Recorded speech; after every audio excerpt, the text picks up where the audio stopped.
roadside monitoring naman, pinaigting po ng LTO Region 1 kasabay ng trillion peso march. Para sa detalye, nagbabalik Idol Aaron Navelgas. 104.7 IFM. Report!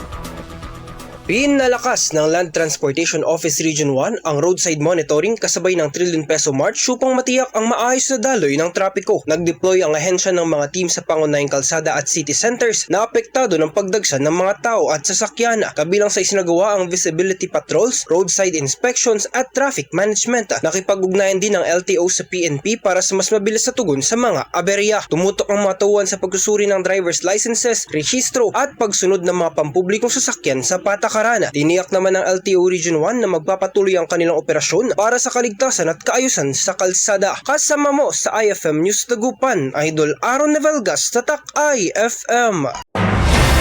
IFM News. IFM News. IFM News.